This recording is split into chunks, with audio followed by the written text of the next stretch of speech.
پارہ 5 رکوع 7 اور 8۔ اعوذ باللہ من الشیطان الرجیم، بسم اللہ الرحمن الرحیم۔ اے ایمان والو، اپنے بچاؤ کا سامان ہتھیار لے لو، پھر جدا جدا دوستوں کی صورت میں یا سب اکٹھے ہو کر کوچ کرو۔ بے شک تم میں کوئی ایسا بھی ہے جو ضرور دیر لگا دے گا۔ پھر اگر تمہیں پہنچے کوئی مصیبت تو کہے کہ اللہ نے مجھ پر انعام کیا کہ میں ان کے ساتھ نہ تھا، اور تمہیں اللہ کی طرف سے کوئی فضل نعمت پہنچے تو ضرور کہے گا گویا کہ جب کہ نہ تھی تمہارے اور اس کے درمیان کوئی دوستی، اے کاش میں ان کے ساتھ ہوتا تو بڑی مراد پا لیتا۔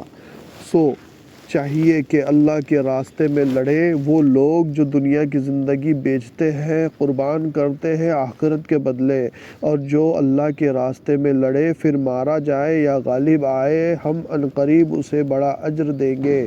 اور تمہیں کیا ہو گیا کہ تم اللہ کے راستے میں نہیں لڑے؟ کمزور بے بس مردوں اور عورتوں اور بچوں کی خاطر جو دعا کر رہے ہیں، اے ہمارے رب ہمیں اس بستی سے نکال جس کے رہنے والے ظالم ہیں، اور بنا دے ہمارے لیے اپنے پاس سے حمایتی، اور بنا دے ہمارے لیے اپنے پاس سے مددگار۔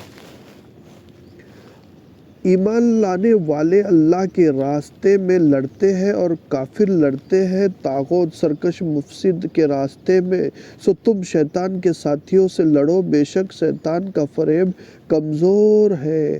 کیا تم نے ان لوگوں کو نہیں دیکھا جنہیں کہا گیا اپنے ہاتھ روک لو اور نماز قائم کرو اور زکوٰۃ ادا کرو، پھر جب ان پر جہاد فرض ہوا تو ان میں سے ایک فریق لوگوں سے ڈرتا ہے جیسے اللہ کا ڈر ہو یا اس سے بھی زیادہ ڈر، اور وہ کہتے ہیں اے ہمارے رب تو نے ہم پر جہاد کیوں فرض کر دیا، ہمیں اور تھوڑی مدت کیوں نہ مہلت دی۔ کہہ دے دنیا کا فائدہ تھوڑا ہے اور آخرت ہے پرہیزگاروں کے لیے، اور تم پر ظلم نہ ہوگا دھاگے برابر بھی۔ تم جہاں کہیں ہوں گے موت تمہیں پا لے گی، اگرچہ تم ہوں گے مصیبت برجوں میں، اور اگر تم ہوگے مضبوط برجوں میں، اور اگر انہیں کوئی بھلائی پہنچے تو وہ کہتے ہیں یہ اللہ کی طرف سے ہے، اور اگر انہیں کوئی برائی پہنچے تو کہتے ہیں یہ آپ کی طرف سے ہے۔ آپ کہہ دیں، آپ صلی اللہ علیہ وسلم کہہ دیجئے سب کچھ اللہ کی طرف سے ہے۔ اس قوم کو، ان لوگوں کو کیا ہو گیا کہ یہ بات سمجھتے نہیں لگتے، بات سمجھتے معلوم نہیں ہوتے؟ جو تمہیں کوئی بھلائی پہنچے سو وہ اللہ کی طرف سے ہے، اور جو تمہیں کوئی برائی پہنچے تو وہ تمہارا نفس سے ہے۔ ہم نے تمہیں لوگوں کے لیے رسول بنا کر بھیجا ہے، اور اللہ کافی ہے گواہ۔ جس نے رسول کی اطاعت کی پس تحقیق اس نے اللہ کی اطاعت کی، اور جس نے روگردانی کی تو ہم نے آپ صلی اللہ علیہ وسلم کو ان پر نگہبان نہیں بھیجا۔ وہ منہ سے تو یہ کہتے ہیں کہ ہم نے مانا، پھر جب باہر جاتے ہیں آپ صلی اللہ علیہ وسلم کے پاس سے تو ان میں سے ایک گروہ رات کو اس کے خلاف مشورہ کرتا ہے جو وہ کہہ چکے ہیں، اور اللہ لکھ لیتا ہے جو وہ رات کے مشورے کرتے ہیں۔ آپ صلی اللہ علیہ وسلم ان سے منہ پھیر لیں اور اللہ پر بھروسہ کریں، اور اللہ کافی ہے کارساز۔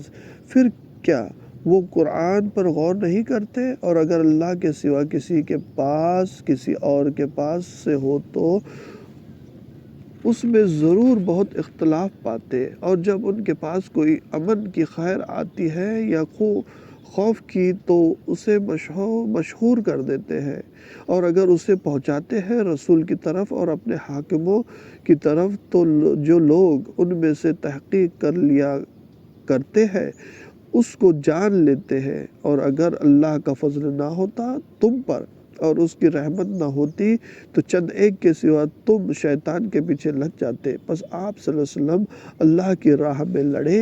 آپ صلی اللہ علیہ وسلم مکلف نہیں مگر اپنی جان کے، اور مومنوں کو آمادہ کرے۔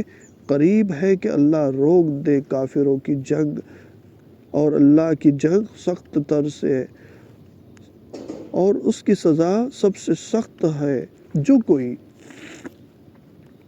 نیک بات میں سفارش کرے اس کے لیے اس کا حصہ ہوگا، اور جو کوئی سفارش کرے بری بات میں اس کو اس کا بوجھ حصہ ملے گا، اور اللہ ہر چیز پر قدرت رکھنے والا ہے۔ اور جب تمہیں کوئی دعا دے، سلام کرے، تو اس سے بہتر دعا دو یا وہی کہہ دو، بے شک اللہ ہر چیز کا حساب کرنے والا ہے۔ اللہ کے سوا کوئی عبادت کے لائق نہیں، وہ ضرور تمہیں قیامت کے دن اکٹھا کرے گا، اس میں کوئی شک نہیں۔ اور کون زیادہ سچا ہے بات میں اللہ سے؟ صدق اللہ العلی العظیم۔